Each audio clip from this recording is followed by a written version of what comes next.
Great bend भी कहते हैं। यारलंग ज़ेंगबो रिवर में एक शानदार यू टर्न जो अपना रास्ता बदलकर पानी को इंडिया और बांग्लादेश की तरफ लेकर जाता है, जहां इसी रिवर को ब्रह्मपुत्रा कहा जाता है। इंडिया में इसका नाम चाहे जो कुछ भी हो, इससे चाइना को कोई लेना देना नहीं।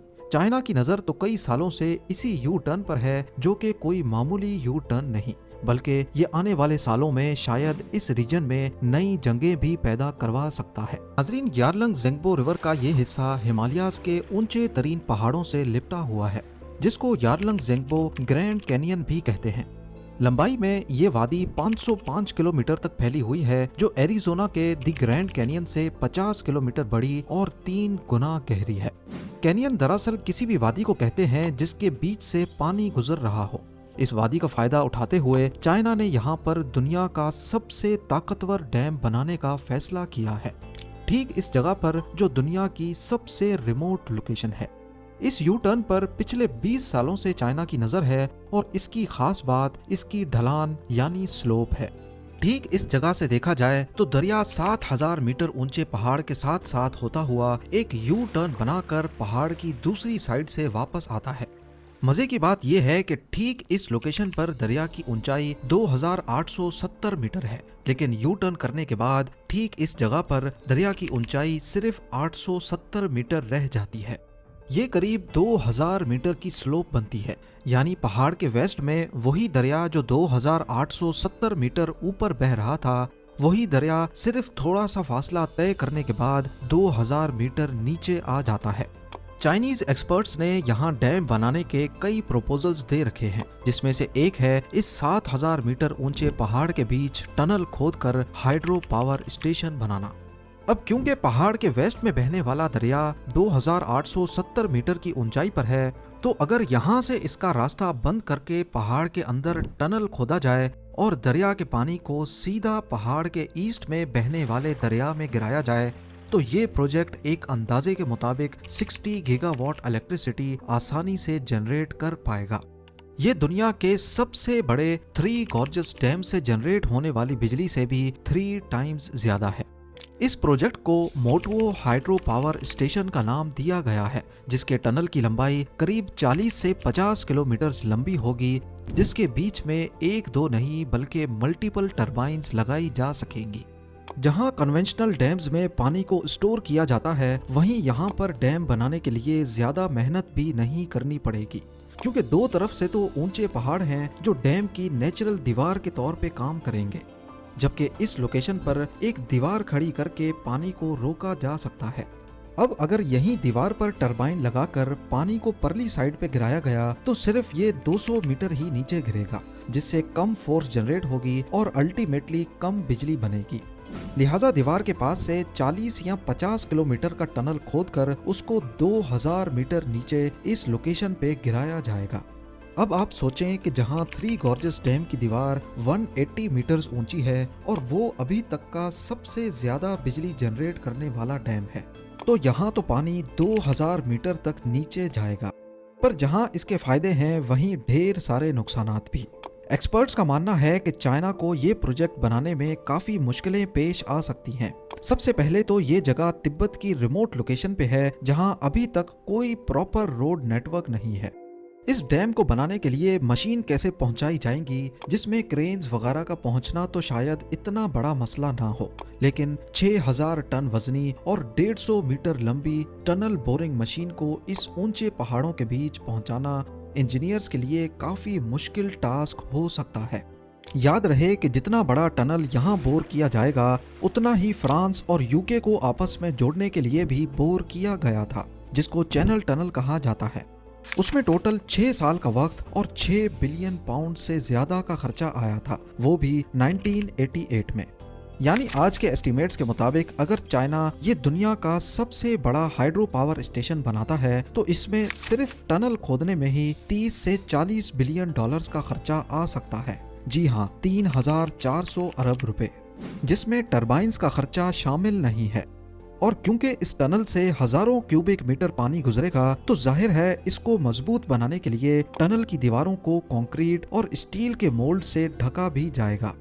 ये सब तो उस कंडीशन में होगा जब सब कुछ प्लान के मुताबिक चल रहा हो। लेकिन अगर आपको नहीं पता तो आपको बताते चलें कि ये जगह ठीक फॉल्ट लाइन के ऊपर मौजूद है, जहां इंडियन प्लेट और यूरेशियन प्लेट आपस में आकर मिलती हैं। यही वो जगह है जो दुनिया के सबसे खतरनाक अर्थक्वेक्स का एपी सेंटर थी। 1950 में यहाँ से सिर्फ 200 किलोमीटर दूर इंडियन स्टेट असम में 8.5 मैग्नीट्यूड का जलजला आया था और ईयर 1901 से लेकर आज तक पूरे हिमालय में 4000 से ज्यादा छोटे बड़े अर्थक्वेक्स रिकॉर्ड किए जा चुके हैं। एक्सपर्ट्स का मानना है कि वो डैम्स जिनकी ऊंचाई 100 मीटर से ज्यादा है और वो फॉल्ट लाइन पे मौजूद हों तो वो आसानी से 6 मैग्नीट्यूड का जलजला पैदा कर सकते हैं, क्योंकि वो अर्थ का नेचुरल वेट शिफ्ट खराब कर देते हैं, जिसकी वजह से नीचे मौजूद टेक्टोनिक प्लेट्स को भी उस हिसाब से एडजस्ट होना पड़ता है। इसके अलावा ये एरिया जहां मोटुओ हाइड्रो पावर स्टेशन का प्रपोजल दिया गया है, ये जानलेवा लैंडस्लाइड्स का गढ़ भी है। 2021 में यहाँ लैंडस्लाइड की वजह से यारलंग ज़ेंगबो रिवर का एक हिस्सा ब्लॉक हो गया था, जिसकी वजह से पानी को अपना रास्ता बदलना पड़ा। इसी एरिया में इंडियन हिमालय में भी लैंडस्लाइड्स की वजह से फ्लैश फ्लड्स ट्रिगर हुए, जिसमें कई लोगों की जान गई और उसने 2 हाइड्रो पावर स्टेशंस को भी नुकसान पहुंचाया। इन सब मसलों के साथ साथ चाइना को अगर दुनिया का सबसे बड़ा हाइड्रो पावर स्टेशन बनाना है तो उसको इंडिया को भी फेस करना होगा। जैसा कि आप देख सकते हैं कि यारलंग ज़ेंगबो रिवर का वो हिस्सा जो डैम के बाद नीचे जा रहा है, कुछ ही फासले के बाद वो इंडियन स्टेट अरुणाचल प्रदेश में दाखिल हो जाता है। ये वो इंडियन स्टेट है जिसको चाइना अपना हिस्सा मानता है और इसी बात को लेकर यहाँ कई मर्तबा इंडियन और चाइनीज का क्लैश भी हो चुका है। 1960 से लेकर इंडिया और चाइना की कई बार इसी डिस्प्यूटेड एरिया को लेकर लड़ाई हो चुकी है। हाल ही में 2020 की बात है जब इंडियन और चाइनीज सोल्जर्स के बीच गलवान वैली में एक झड़प देखी गई, जिसकी वजह से एक जवान की मौत भी हुई। तो कहने का मकसद सिर्फ इतना है कि इस रीजन में हालात काफी कशीदा हैं और ठीक डिस्प्यूटेड बॉर्डर से 50 किलोमीटर दूर दुनिया का सबसे बड़ा डैम बनाना खतरे से खाली नहीं होगा, क्योंकि इंडिया और चाइना दोनों न्यूक्लियर पावर कंट्रीज हैं। यहाँ डैम बनाने की वजह से चाइना का इंडिया और बांग्लादेश में जाने वाले पानी पर भी फुल कंट्रोल पैदा हो सकता है, जो चाइना अपने हथियार के तौर पे भी इस्तेमाल कर सकेगा। कुल मिलाकर बात यह है कि मोटुओ हाइड्रो पावर स्टेशन ना सिर्फ एनवायरनमेंट के लिए खतरनाक है, बल्कि इस पूरे खित्ते में नई जंगों का आगाज भी कर सकता है।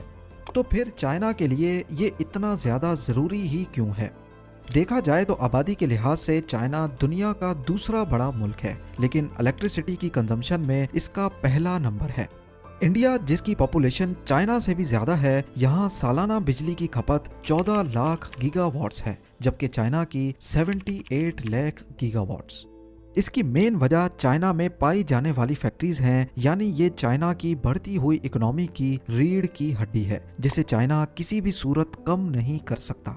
अपनी इलेक्ट्रिसिटी डिमांड्स को पूरा करने के लिए चाइना ने पूरे मुल्क में 98,000 से भी ज्यादा हाइड्रो पावर डैम्स बना रखे हैं, लेकिन इसके बावजूद भी अभी तक चाइना की 70% इलेक्ट्रिसिटी फॉसल फ्यूल के जरिए पैदा होती है। चाइना का विजन है कि उनको 2060 तक कार्बन एमिशन पर कंट्रोल पाना है, क्योंकि जैसा कि आप सब जानते हैं कि वो वक्त दूर नहीं जब दुनिया से फॉसल फ्यूल्स का खात्मा हो जाएगा। तो अगर 2060 तक चाइना ने अपनी डिपेंडेंसी फॉसल फ्यूल्स पर से खत्म ना की तो वो अपना ये मकाम खो सकता है। मोटुओ हाइड्रो पावर स्टेशन, जो कि 60 गीगावाट इलेक्ट्रिसिटी जनरेट करेगा, वो चाइना की 78 लाख गीगावाट की खपत के सामने ऐसे ही है जैसे डूबते को तिनके का सहारा।